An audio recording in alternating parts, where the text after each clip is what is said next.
Іду па яму, а вось тут чырвоная вада, быццам кроў. Вельмі шмат бутэлек розных і пластикавых, і шкляных. Я пайшоў сваім ходам, пайшоў без сцежкі, і гэта, канешне, такое сабе.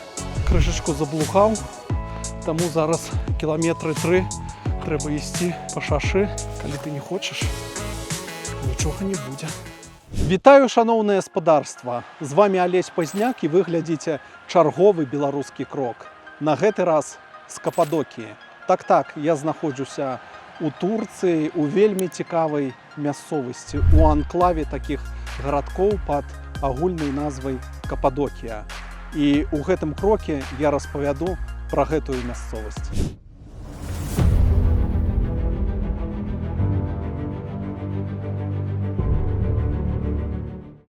Турцыя традыцыйна асацыюецца з адпачынкам на моры, але мясцовасць, пра якую я распавядаю, яго не мае. Аднак наведвальнікаў тут толькі становіцца больш. Кападокія з'яўляецца турыстычным рэгіёнам у цэнтральнай частцы Турцыі. Я выехаў сюды са Стамбула на арандаваным аўтамабілі і прабыў тут пару незабыўных дзён. Трэба аддаць належнае турэцкім дарогам, яны цудоўныя. Сама ж Кападокія заварожвае. Першыя згадкі пра яе адносяцца да 6 стагоддзя да нашай эры.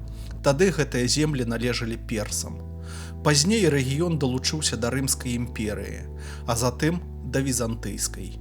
Да асманаў Кападокія была далучана толькі ў 1515 годзе. Сучасная Кападокія – гэта мясцовасць працягласцю 150 кіламетраў. Афіцыйна рэгіёна, а тым больш горада Кападокія не існуе. Гэтая назва проста замацавалася гістарычна і мае грэцкае паходжанне. І перакладаецца Кападокія як «краіна выдатных коней». Кападокія складаецца з анклава маленькіх гарадкоў.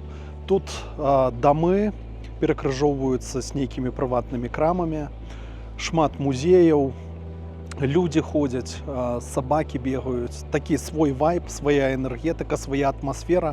Проста, каб усё гэта адчуць, трэба сюды прыехаць і тут пабываць. Кападокія. Тут незвычайна ўсё, пачынаючы ад жытла. Зраблю рум-тур, пакажу, дзе я жыву. На пачатку, як заходзіш, тут стаіць канапа, столік, стулы. Можна раніцай сядзець, піць гарбату, каву, думаць пра добрае, а потым ісці шпацыраваць і вывучаць мясцовасць. Заходзім. Унутры адно вялікае памяшканне, якое падзелена на адсекі. І гэтыя адсекі, яны размежаваныя мэбляй. Вось тут такая імправізаваная кухонька, стол, халадзільнік, ёсць сталешніца, на якой можна парэзаць, штосьці прыгатаваць. Тут канапа, крэселка, на падлозе ляжыць дыван. Даволі мякка, зручна. Цёплыя палы, бо зараз восень, і гэта проста неабходнасць, бо ў гарах, у кастрычніку, у Кападокіі мінусавая тэмпература. Далей вялікі ложак, перад ім шафа, люстэрка, столік, стулік. Вось. Столь такая пясчаная. Гэта камень, але ён такі дробны і вельмі такі мяккі. І можна раніцай прачнуцца і адчуць, вось, як быццам хтосьці табе пясочку падсыпаў. Але ў гэтым ёсць пэўны свой шарм і ў гэтым свая цікавостка. Ідём далей.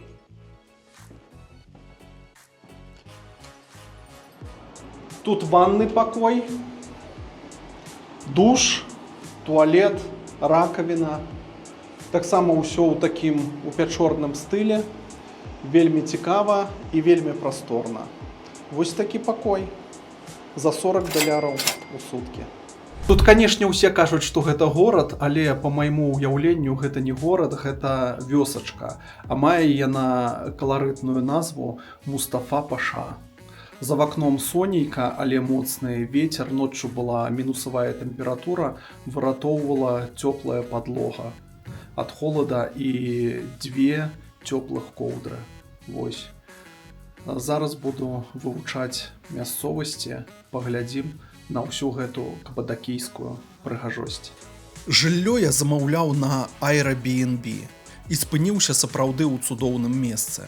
Адразу скажу, што маё жытло было адносна недарагім, бо кошты тут могуць даходзіць да $100 за ноч і нават больш. Усё залежыць ад месца, а галоўнае ад вашых магчымасцяў і жаданняў.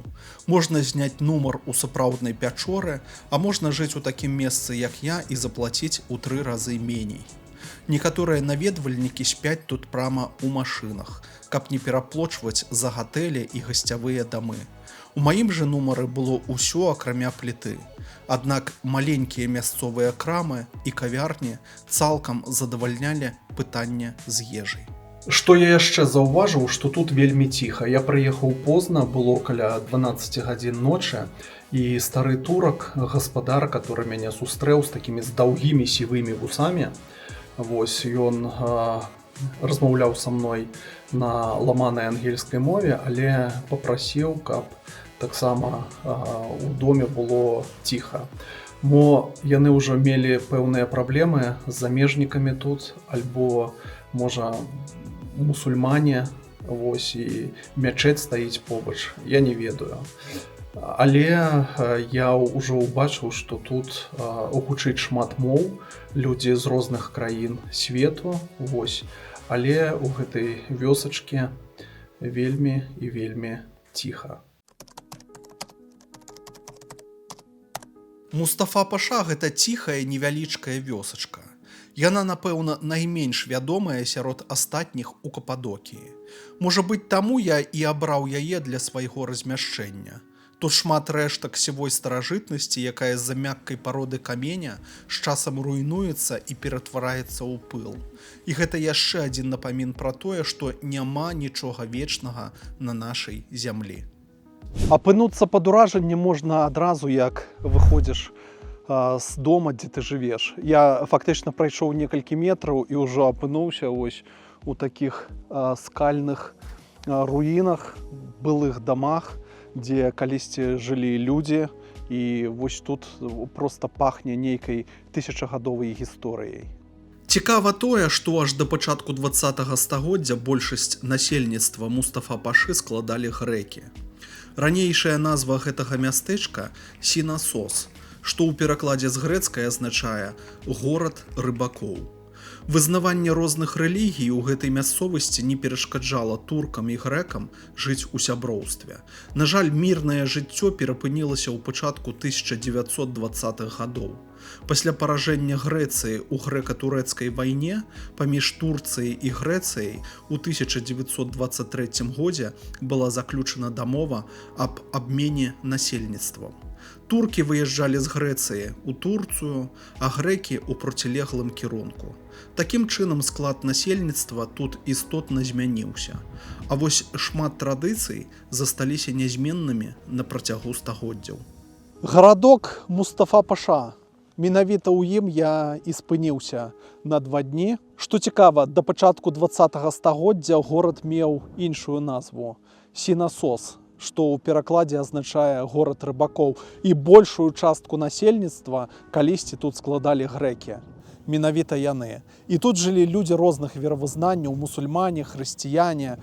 Усё змянілася з пачаткам 20-го стагоддзя і з вайной паміж Грэцыяй і Турцыяй. І вось гэтыя пячоры, якія ў гэтых скалах, яны таксама нагадваюць аб багатай гісторыі, аб тым, што хрысціяне, яны выратоўваліся тут, у гэтых камянях, ад нападаў заваёўнікаў. Сябры, я быў у Кападокіі ў той час, калі паветраныя шары не ляталі. Гэта быў той тыдзень, калі дзьмулі моцныя вятры, таму атрымалася менавіта так. Карцінка не поўная, але я адклаў палёт на паветраных шарах на наступны раз. Спадзяюся, што і без паветраных шароў відэа атрымалася для вас цікавым, а таму, калі так, то чакаю вашых рэакцый, каментароў, падабаек, падпіскі, калі гэта з'яўляецца для вас бяспечным. Усім дзякуй. Замовіў сабе турэцкі амлет. Тут шмат гародніны, памідоры, спаржа. Вось штосьці яшчэ, лімоны бачу. Мне вельмі падабаецца. Смачна. Даліна закаханых, таксама вядомая як даліна Гюрэмэ, гэта унікальны геалагічны цуд, які прываблівае наведвальнікаў з усяго свету. Мясцовасць сфармавалася тут у выніку шматлікіх вывяржэнняў вулканаў. Лава запоўніла тэрыторыю і стварыла незвычайны пейзаж. Крыху пазней у даліне пад уздзеяннем ападкаў пачалі ўтварацца рэкі і ручаі. Скалы сталі набываць мудрагелістыя формы. Існуе шмат гісторый і легенд, звязаных з гэтай мясцовасцю. Паводле адной легенды, скалы фалічнай формы былі створаны групай волатаў, якія былі звернуты ў камень магутным чараўніком. Іншая легенда расказвае гісторыю пра жыхароў, якія ператварыліся ў камяні пасля таго, як адмовіліся падзяліцца сваёй ежай з жабраком. Легенды легендамі, а даліна закаханых вельмі ачмурэннае месца для наведвання ў любы сезон году. Даліна закаханых. Такое вядомае месца сярод турыстаў, дзьме моцны вецер. Вось, за маёй спіной дрэва.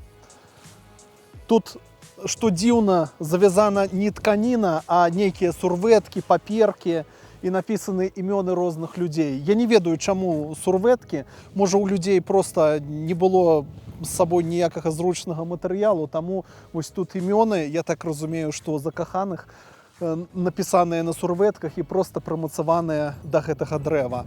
А за маёй спіной вось месца для такіх шпацыроў, дзе вельмі шмат прыгажосці, таму я спускаюся туды. Ледзь ускараскаўся назад. Вось, але знайшоў і мінусы гэтага месца. Вельмі шмат акуркаў ад цыгарэтаў, вельмі шмат бутэлек розных і пластыкавых, і шкляных. Людзі, відаць, прыязджаюць сюды, адзначаюць пэўныя свае даты, вось, і свае адносіны нейкім чынам. Таму, скажам, трошкі забруджанае месца, але ўсё ж такі цікава, я рады, што я апынуўся тут. Калі будзеце ў даліне закаханых у Кападокіі, шукайце сцежкі, каб вось спусціцца ўніз. Я пайшоў сваім ходам, пайшоў без сцежкі, і гэта, канешне, ну, такое сабе. Вельмі цяжка, калючкі, вось, і спускацца незручна. Таму зараз вяртаюся назад, падымаюся туды і шукаю сцежкі, бо я бачу, людзі стаяць унізе. Вось, і яны неяк трапілі туды. Трапілі, вядома, па сцежкі, бо я бачу сцежкі здалёк, а там, куды прыехаў я сцежак проста не знайшоў, вырашыў спусціцца сам, і з гэтай ідэі нічога не атрымалася. Трэба ісці, як усе людзі ідуць.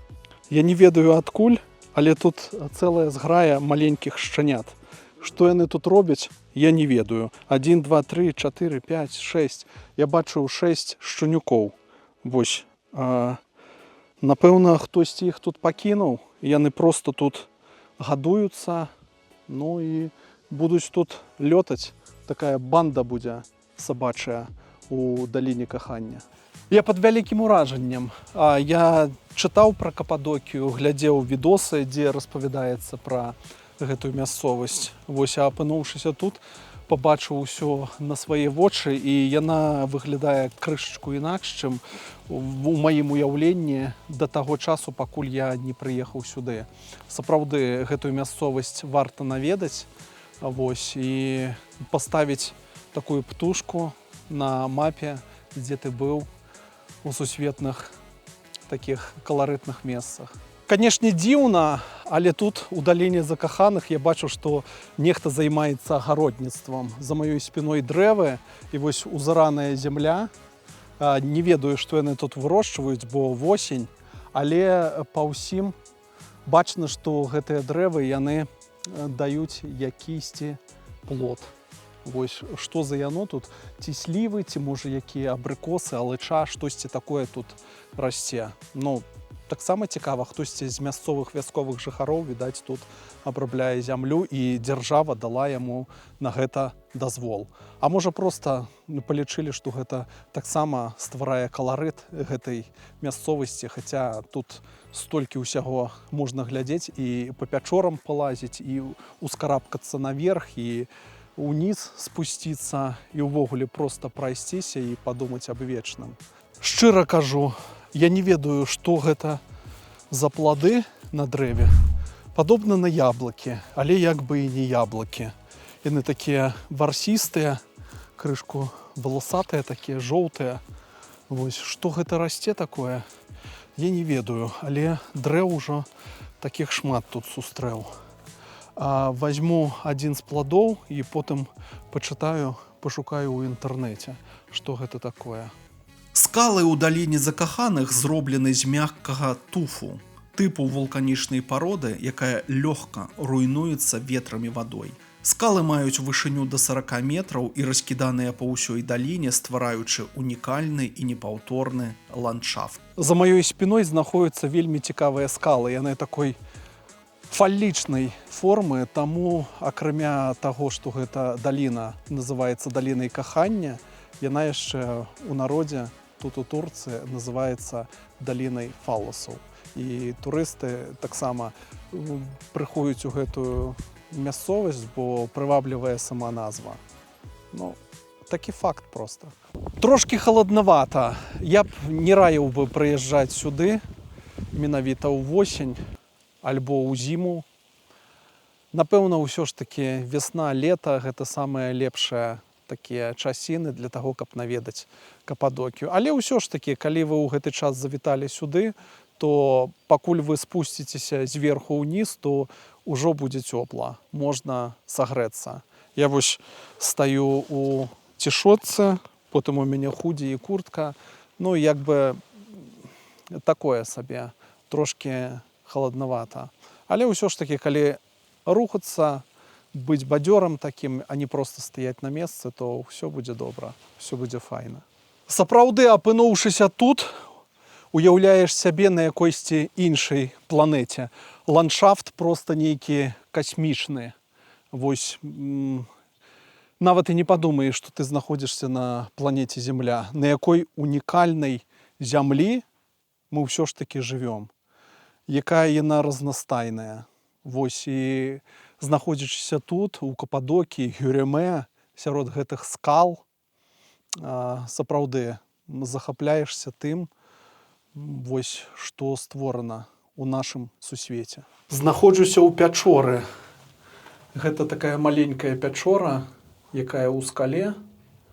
Вось.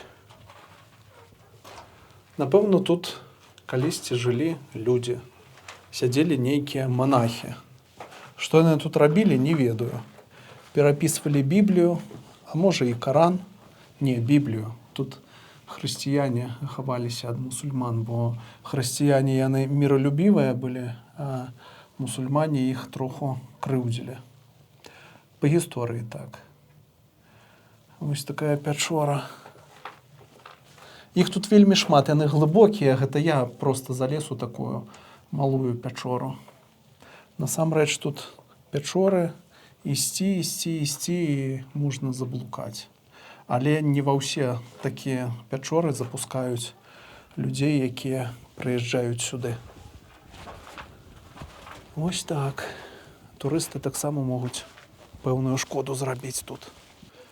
Ішоў і наброў на нейкую кавярню. На пачатку тут нікога не было, а потым пад'ехала машына. Мужик пачаў разгружаць дровы, а знутры выйшла жанчына. Тут шмат катоў бегае, сабака ляжыць, галубы. Вось дзіўна, сярод скал, у самым нізе, нейкая кавярня. Праўда, ні аднаго наведвальніка няма, акрамя жанчыны, якая выйшла, і мужчыны, які пад'ехаў на аўтамабілі з дровамі. Вось, не ведаю, хто тут што робіць, хто сюды заходзіць, я не ведаю. Але я таксама адсюль пайду. Пачаў здымаць кавярню і атрымаў рэакцыю ад мужика, які прывёз дровы. Гэты турак неблага размаўляе па-ангельску і патлумачыў мне, што здымай вакол мяне. Не трэба здымаць маю кавярню, не трэба здымаць мае дровы, не трэба здымаць мяне. Я сказаў: окей, добра, я пайду.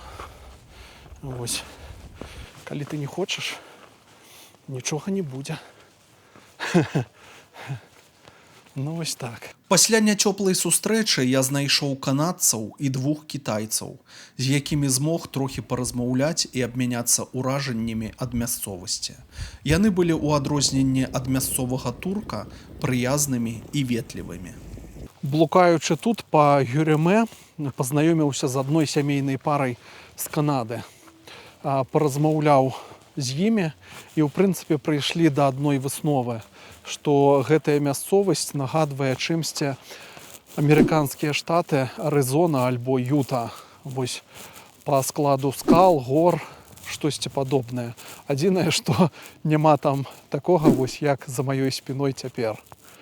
Вось, а так, у прынцыпе, можна знайсці шмат падабенстваў. Мясцовасць сапраўды, уражвае, трэба тут пабываць для тых, хто не быў у Арызоне альбо ў Юце, альбо наведаць і тое, і тое. Я быў у Арызоне і ў Юце, праўда, праездам. Вельмі цікава. Гранд каньён і гэтыя такія скальныя пароды. Захапляе. Трэба выбірацца на прыроду, каб пераключацца, каб свае думкі прывесці ў парадак. Усім раю гэта рабіць. Like Canada. Yeah, it's the same. Yeah, I was surprised. Cappadocia is finished? 2 days more, that's it. Like, 5 days, I think is okay. Yeah. Have a good trip. Thank you. Ужо вечарэе. Неба вельмі прыгожае. Я крышачку заблукаў, таму зараз кіламетры 3 трэба ісці па шашы да арэндованай машыны. Але нічога. Таксама добры шпацыр.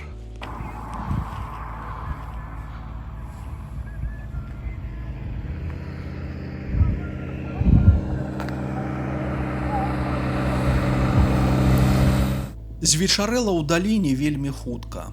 Толькі было святло і бац, адразу цёмна. Літаральна за 5 хвілін усё змянілася. Улічваючы тое, што я не адразу змог выбрацца з даліны, крыху разгубіўся. Але ўсё вырашылася, хоць і з прыгодамі. Насамрэч, гэта Марс. Чырвоная планета. Гэта, вядома, жарт, але вельмі падобна. Ці пагодзіцеся са мной? Напішыце ў каментарах. Шаноўныя сябры, вы можете падтрымаць беларускі крок любым вашым ахвяраваннем. Усе спасылкі на данаты будуць пад гэтым відэа, а таксама цяпер яны з'явяцца ў кадры. Усім дзякуй, хто падтрымоўвае беларускі YouTube. Гюрэмэ – гэта маленькае мястэчка, якое па праве лічыцца турыстычным цэнтрам Кападокіі. Даліна закаханых адносіцца да гэтага гарадка, дзе жыццё бурліць, а паветраныя шары ўзлятаюць рэгулярна.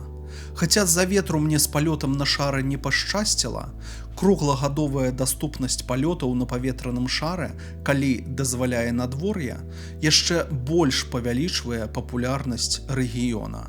У 2024 годзе палёты на паветраным шары праводзіліся ў 182 спрыяльныя дні года, што дало магчымасць сотням тысяч турыстаў убачыць цуды Кападокіі з неба.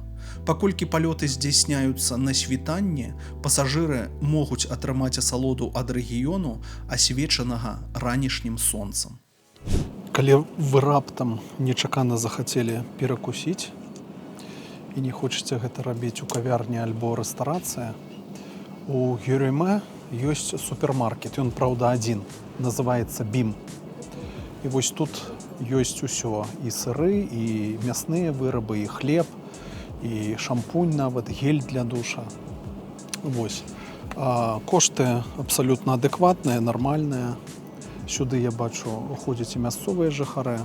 Таму гэта самы буйны супермаркет. Усё астатняе гэта такія маленькія крамкі, забегаваўкі. Так што буду затарывацца тут на вечар.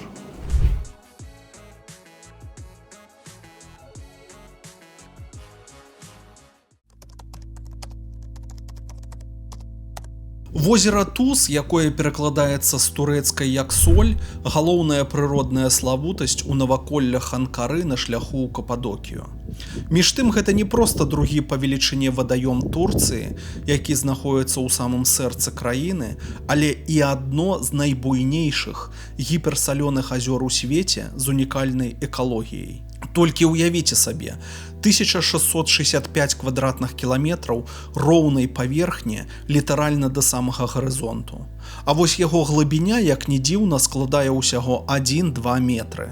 Улетку, калі вада выпараецца, застаецца тоўсты пласт солі. Таўшчыня ў некаторых месцах дасягае 50 сантыметраў.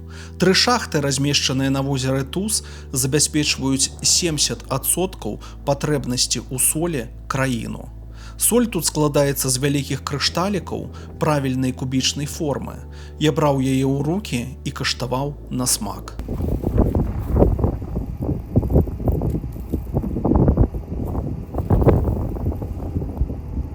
Я знаходжуся на салёным возеры альбо на возеры Туз.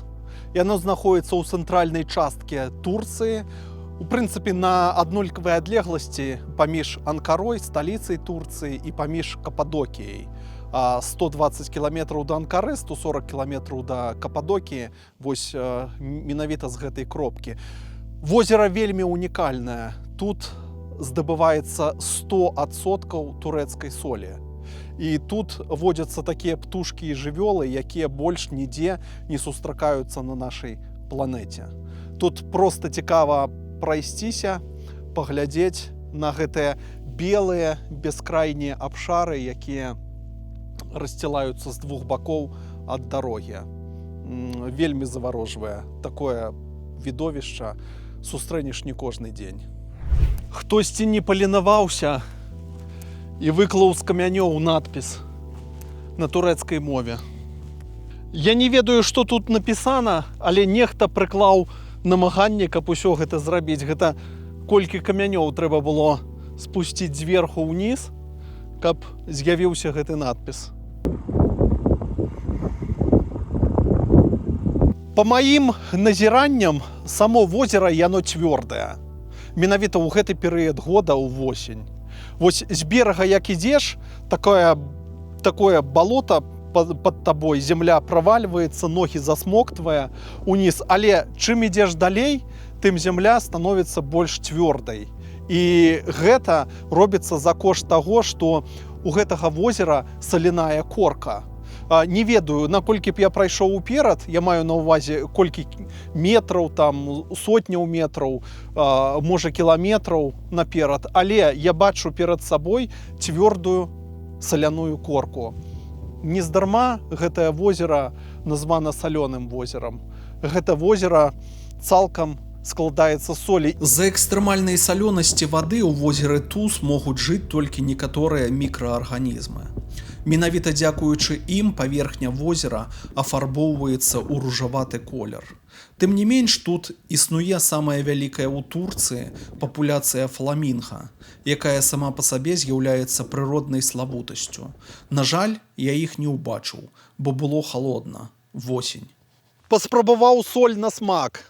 Здаецца, на месяц наперад з'еў солі. Вось яна вельмі такая крупная, крысталічная. Вось нават самая крупная соль у нашых крамах гэта проста нейкая мелач пузатая ў параўнанні з тым, што знаходіцца тут. Вось такія крысталікі, правільнай квадратнай формы. Як дзіўна ў прыродзе ўсё створана. Я бачу, што тут здабываюць соль, бо нейкія шлангі, трубкі ляжаць. І вось бачна, што гэты разлом, проста сюды засоўваюць гэтыя трубкі і выпампоўваюць, напэўна, ваду, і соль проста спецыяльнай тэхнікай забіраюць адсюль. Я так думаю. Ускарабкаўся на нейкі насып. Іду па яму, а вось тут чырвоная вада. Быццам кроў. Не ведаю, чаму яна такога колеру. Сярод белай солі чырвоная вада. Нейкі БЧБ элемент. Хаджу па цвёрдаму слою солі. І такое ўражанне, што гэта не соль, а што гэта вось такі лёд. Лёд пакрыты зверху снегам. Што гэта зіма і дзесьці гэта не ў Турцыі ўвогуле. Гэта проста нейкая казка. Уражанне не перадаць праз камеру. Але ўсё ж такі я гэта паспрабую зрабіць. Тут такі своеасаблівы пах, вось якойсьці серы такой. І калі глядзіш на возера, вось на ўсе гэтыя трэшчыны, здаецца, што зямля такая цвёрдая будзе. І тут шмат слядоў ад чалавечых ног, вось ад сабачых лап. І здаецца, што можна ісці. Аднак гэта падман. Трошкі з пясочка сыходзіш вось на такую зямлю попельнага колера і адразу ногі правальваюцца, усмоктваюцца сюды. Возера такое крышку балоцістае, але вельмі прыгожае. Наперадзе такія беласнежныя краявіды, а пад нагамі як быццам попел. Хтосьці паліў цыгарэты альбо паліў вогнішча, таму, скажем, колер такі, што здаецца ўсё такое выпаленае тут калісьці было. Гэта трэба паглядзець. Калі шчыра сказаць, гэтае возера мне нагадвае чымсьці тое, што я бачыў у штаце Юта ў Злучаных Штатах Амерыкі. Там таксама такое велічэзнае салёнае возера, дзе здабываюць соль, і ў прынцыпе горы, краявіды, ландшафт, камяні нагадвае штат Юта. Вось штосьці такое падобнае ёсць у Турцыі і ў Амерыкі. На вялікім салёным возеры я быў разам са сваім сябрам, дальнабойшчыкам, трак-драйверам. Вось. І гэта было такое цудоўнае відовішча, якое я ўпершыню пабачыў у сваім жыцці. Вядома, што возера Туз і салёнае возера, яны адрозніваюцца, яны розныя, але у той жа час у іх вельмі шмат падабенстваў.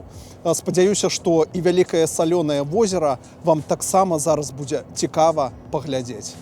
Вітаннічкі са штата Юта. Едзем по 80-м інтэрстейту на захад, у бок Невады, у бок Каліфорніі. Едзем зараз по салёнаму сухому возеру. Фактычна едзем по дну колішняга акіяна, які нейкім чынам трапіў сюды колькі мільёнаў год назад. І мы едзем по солі. Гэта проста соль, якую перапрацоўваюць, якую здабываюць. Яна ідзе там ужо на розныя інгрэдыенты, у тым ліку на звычайную харчавую соль. Гэта велізарнейшае возера, былое возера трэба адзначыць. Оно дзесьці каля 30 міль у шырыню і прыкладна каля 100 ў даўжыню. Штосьці такое. Тобто тут проста каласальныя запасы солі. Адпаведна, вось бачна ж вакол нас такая раўніна. Адзінае, што ішлі дажджы, таму соль падаецца такой цёмнай. Калі у сухое надвор'е, яна крыштальна белая. Паколькі гэта абсалютная раўніна, тут праводзяцца нейкія іспыты, нейкіх машын на хуткасць максімальную. Тобто вельмі незвычайныя краявіды. Дарэчы, калі сюды заязджаеш у гэтую эрію, тут нават паветра іншае, оно настолькі іанізаванае, што адчуваецца, што соль у паветры. Колькі тут запасаў гэтай солі, я не ведаю, але разумею, што нашаму чалавецтву хопіць яшчэ на доўгія тысячы год, калі карыстацца толькі вось гэтымі радовішчамі. Цікавым з'яўляецца тое, што Гэтае былое озеро знаходзіцца на вышыні прыкладна 1 кіламетра над узроўнем акіяну, і цалкам з усіх бакоў яно абкружана гарамі. Дарэчы, вось праязджалі Солт-Лейк-Сіці, вось пачатак лета, а на вяршынях гор яшчэ ляжыць снег. Таму, канешне, вось вельмі хутка мяняюцца краявіды, і для нас, для людзей, для беларусаў, якія у нашай роднай краіне не бачылі ні мора, ні акіяна, ні гор, канешне, вельмі кідаецца ў вочы, і насамрэч гэта для нас дзіўна, гэта вельмі прыгожа. По вялікаму салёнаму возеру можна хадзіць, як і па возеру Туз. Яно сапраўды вялікае і хаваецца за гарызонтам. Для мяне убачыць яго было нечаканасцю і незвычайнасцю. Яно вартае таго, каб яго наведаць. Вялікае салёнае возера з'яўляецца самым вялікім салёным возерам у заходнім паўшар'і. Спыніліся на рэстэрыі, на адпачынак. Я іду глядзець салёнае возера. Колькі там народу, здаецца, што гэта не соль, а здаецца, што гэта лёд. І людзі там стаяць на каньках. Пад нагамі ўжо ўсё белае. Вось такое. Вельмі дзіўнае відовішча, я такое бачу ўпершыню. Людзі ходзяць па солі, як у Беларусі зімой па льду, рыбакі. Я бачу, што шмат босых людзей. Вось, проста людзі прыйшлі сюды, напэўна, пафоткацца. Ды і проста пабачыць, што тут адбываецца. Вось, там рэстэрыя наша, тракі, машыны стаяць, людзі ходзяць. І тут людзі, толькі па льду салёнаму. Я іду, а соль пад нагамі не сухая. Такія вось кроплі на ногі ад шлёпак трапляюць. Ну што, цікавае відовішча. Вельмі цікава. Вось тут розныя малюначкі заставілі людзі. Сардэчкі. Надпісы. Ініцыялы свае.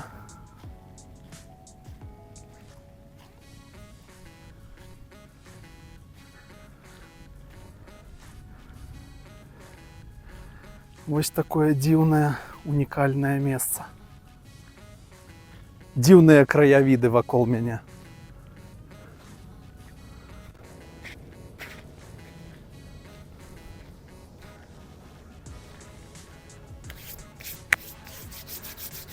Вось так. Крышку адпачнём і будзем рухацца далей. Вось што на маіх шлёпках.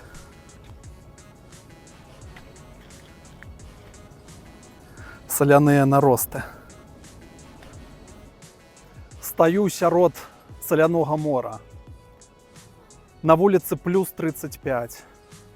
Салёнае возера, штат Юта. Але я б не сказаў бы, што тут горача. Я так думаю, што ідуць выпарэнні такія з зямлі саляныя. Вось, і тут зямля пэўным чынам ахалоджваецца, і тут не суха. Вось да маіх шлёпкаў прыліпла ўжо добрых пару кілаграмаў солі. Таму мой рух тут ускладняецца. Соль вільготная, ліпкая такая. Вось.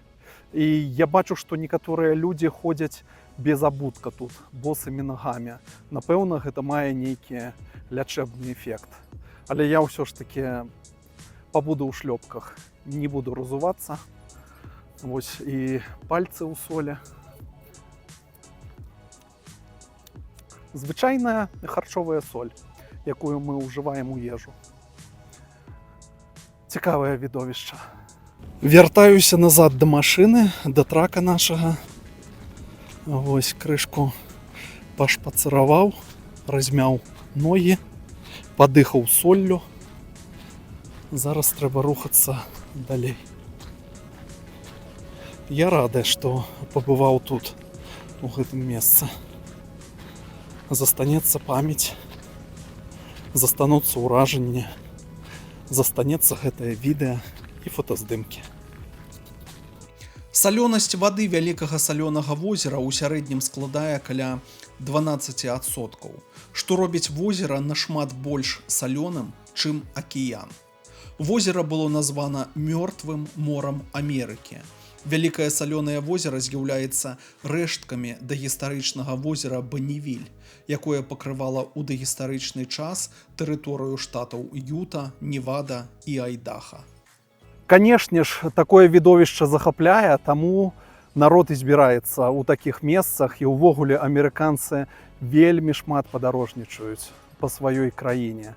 Вот мы едзем, і паабапал дарогі стаяць дамкі на калёсах, альбо едуць па самому інтэрстэйту гэтыя дамкі на калёсах. Вось. Таму амерыканцы любяць сваю краіну і шмат па ёй перасоўваюцца. Прабыўшы некалькі гадзін на возеры Туз, я не ўбачыў ні птушак, ні жывёл, бо цяпер восень, дзьме моцны вецер. На маіх руках і на маіх вуснах соль. Вось я ўвесь салёны, але вельмі прыемнае ўражанне. Само возера, яно такое напалову сухое, балоцістае. Найбольшы разліў, як я чытаў, вясной. І ўвогуле увесну яно прымае вельмі вялікія памеры, прыкладна 164 тысячы гектараў. Гэта проста немагчыма ўявіць памеры возера Туз. Я прыемна ўражаны. Некалькі гадзін, проста як некалькі хвілін прайшлі тут, у гэтай мясцовасці. Я рухаюся далей. Ёсць такая легенда, як утварылася салёнае возера. Аднойчы адзін манах-дзервіш шоў праз гэтую мясцовасць. А тут былі добрыя вінаграднікі, якія кожны год давалі вялікія ягады вінаграда памерам з яйка. І вось ён шоў праз гэтую мясцовасць, быў надта галодны і паміраў ад смагі. І ён спытаў у гаспадыні вінаградніка, ці можа яна яго пахарчаваць і даць яму адну гросць гэтага вінаграда. У жанчыны было злое, халоднае сэрца. І яна адказала дзервішу, што ў гэтым годзе ў яе няма ніякага ўраджаю. Дзервіш настолькі абурыўся, бо ён бачыў, што вінаграднікі, яны спелыя, і на іх вельмі шмат вінаграда. Гроздзі пряма нахіляліся да зямлі. І ён настолькі ў сваім абурэнні пракляў гэтую жанчыну, сказаўшы такія словы: «Хай усё наваколле, і ты сама станеш льдом, вось як тваё сэрца». І сапраўды, праз нейкі час жанчына і ейныя вінаграднікі ператварыліся ў гэтае салёнае возера. Вось такая легенда. Не ведаю, мне падабаюцца легенды з добрым канцом. У гэтай легенды не вельмі добры канец, але як ёсць. Падземны горад Дзеренкую з'яўляецца самым маштабным падземным горадам з усіх выяўленых на дадзены момант падземных гарадоў Кападокіі, а іх там нямала. Ён быў знойдзены ў 1963 годзе і крыху пазней, праз пару гадоў, быў адкрыты для наведвання. 8 падземных паверхаў сыходзяць у глыбіню на 85 метраў. 8-павярховы падземны горад Дзеренкую пабудаваны дзякуючы геалагічным фармацыям рэгіёну Кападокія і складаецца з памяшканняў, здольных змясціць вялікую колькасць людзей. Падземны горад Дзеренкуй. 8 паверхаў пад землю ў скале. Гэта проста штосьці неверагоднае. У мяне заняло дых, тут вельмі вузка, трэба ўвесь час нагінацца, каб ісці па гэтых прыступках. І ўвесь час трэба глядзець і па баках, і наперад, вось, бо По боках ёсць такія цікавыя пячоры. Я так думаю, што там нейкія ложкі былі, дзе людзі спалі. Вось, а наперад трэба глядзець, бо наперадзе шлях і яго не трэба згубіць. Тут ёсць асвятленне, але, скажем, я прыбіўся за натоўпам. Гэта карэйцы, я так разумею. Вось, азіяты. І я проста іду за імі, бо яны з гідам, яны ведаюць шлях. Вось, а я просто вывучаю город следом за імі. Прайшло хвілін 20, і я згубіў сваіх карэйцаў, таму зараз проста хаджу тут і насалоджваюся момантам, азіраюся вакол сябе, вось, гляжу на ўсе гэтыя падземныя багацці Дюрюнкоя. Адчуваю сябе нібыта ў мурашніку. Я такі маленькі муравей і ў вялікім такім каменным мурашніку. Не ведаю, як тут жылі людзі, бо тут занадта халодна, з майго рота ідзе пара. Не ведаю, ці будзе яна бачная на камеру, але людзі тут калісьці жылі, абаграваліся, гатавалі ежу, пяклі хлеб і гэтак далей. Вось, напэўна, чалавек такая істота, што мы прывыкаем абсалютна да ўсяго. 2 дні для Кападокіі гэта вельмі і вельмі мала. Я ўпэўніўся ў гэтым, калі спусціўся ў гэты падземны горад, дзе калісьці жылі людзі.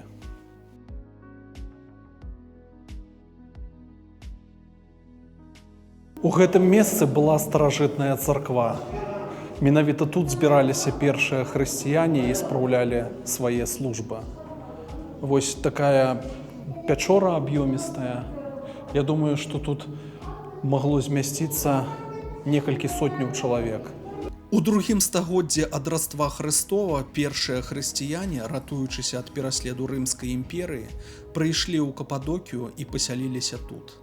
Хрысціяне, якія заснавалі ў гэтым рэгіёне падземныя гарады, змаглі выратавацца ад пераследу рымскіх салдат, хаваючыся ў гэтых гарадах, уваходы ў якія было нялёгка выявіць.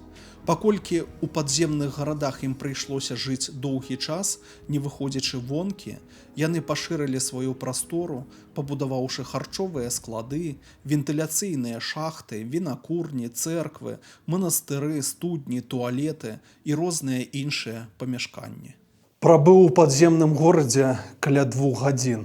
Уже буду ўздымацца наверх, я весь мокры, бо вельмі інтэнсіўны рух, трэба было сціскацца неяк, згінацца, каб прайсці па гэтых вузкіх хадах.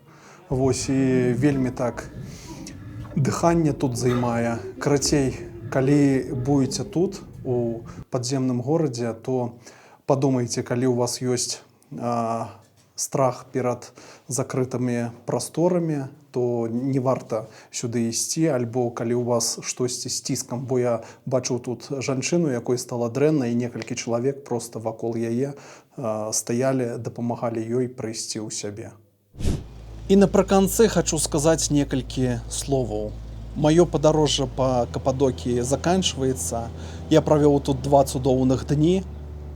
Вядома, што гэта унікальная мясцовасць са сваёй прыродай, ландшафтам, скаламі, пячорамі. Вось, цікава было палазіць па гэтым падземным гарадам, лабірынтам, паглядзець, у якіх умовах жылі хрысціяне ў першым стагоддзі нашай эры, которые уцякалі і хаваліся ад сваіх крыўдзіцелей. Мясцовасць вельмі гістарычная. Тут пакінулі свой след і персы, і рымляне, і візантыйцы. У 16 стагоддзі прыйшлі туркі, асманы. Вядома, што на сённяшні дзень Кападокія – гэта своеасаблівая турыстычная Мекка, і людзі тут робяць бізнес, але ўсё ж такі мясцовасць захоўвае сляды вельмі сівой даўніны. І ў гэтым прывабнасць гэтага месца, а прырода, ландшафт, скалы ствараюць тут такі мікраклімат, які, мне здаецца, мала дзе ёсць на нашай планеце. Таму ўсім раю наведаць гэтую мясцовасць. Адносна мяне я б сюды вярнуўся яшчэ, напэўна, не адзін раз. Мясцовасць проста прыманьвае і хочацца сюды вяртацца і вяртацца.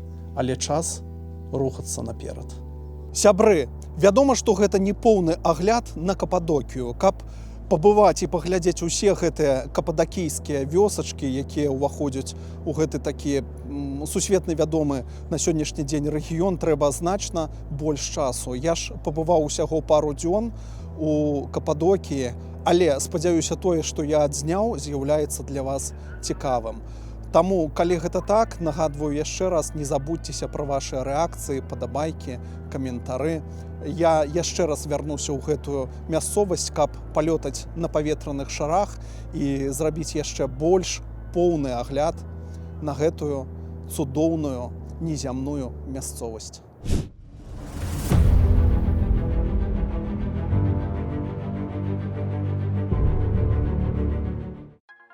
Ну што ж, сябры, прыйшоў час развітвацца. Вялікае прывітанне вам з Кападокіі. З вами быў Алесь Пазняк і вы глядзелі «Беларускі крок». Да новых крокаў!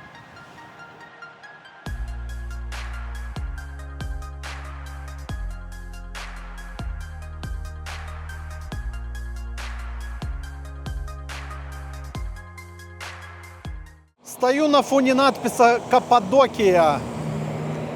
Мой час тут закончыўся. Калі шчыра сказаць, то не хочацца развітвацца з гэтай мясцовасцю, бо тут вельмі і вельмі прыгожа. Можа, гэта нагода для таго, каб вярнуцца сюды яшчэ раз, не ведаю. Але Кападокія запрашае гасцінна ў госці усіх.